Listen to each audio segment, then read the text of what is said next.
Arturo Schomburg was a self-described Afro-Boricua. He was a bibliophile, he was a cultural and historical explorer. Arturo Schomburg was born in 1874 in San Juan, Puerto Rico.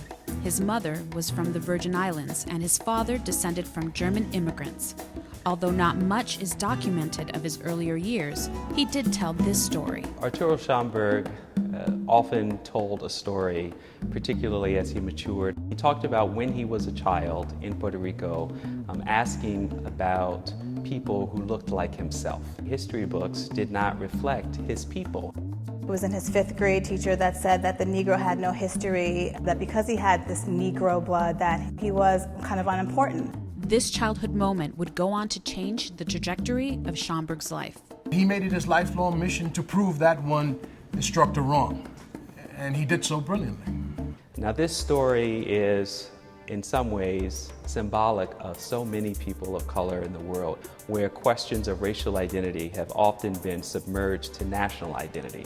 And in this sense, Arturo Schomburg was on the leading edge of creating a space for people of African descent, not only being able to talk about their history, being able to shape their history, but also to politically organize. Arturo Schomburg would go on to dedicate his life to finding and archiving African books and art from around the world, collecting the history he was told did not exist. He was tireless in terms of his efforts recovering any objects, especially books, anything that had to relate to African history and culture. In 1891, a 17-year-old Arturo Schomburg would arrive in New York City. He would become a founding member of Las Dos Antillas political club that stood for the independence of Cuba and Puerto Rico and would donate weapons, money, and medical supplies to aid the independence struggle. Schomburg focused on what was happening in Cuba and Puerto Rico, found himself in heated and intense conversations with African Americans who were also figuring out, how do we deal with lynch mobs in Mississippi? How do we deal with police brutality in Harlem?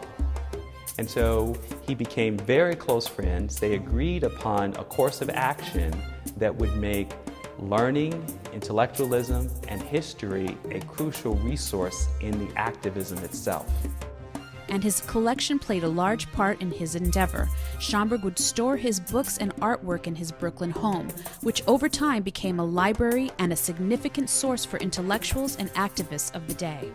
He found books like 12 Years a Slave, written by Solomon Northup, that was recently made into a movie. It had been published in 1853, and over 3 generations was not very popular outside of the context of the abolition movement.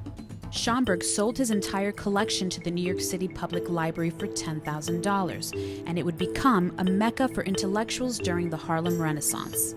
One of the things that was extremely important to Schomburg was to keep that collection in Harlem. There were other people who were interested in his collection and wanted to keep it as a private collection. He wanted the public to have access to it. This collection would ultimately become the world's leading repository for the study of global Black history.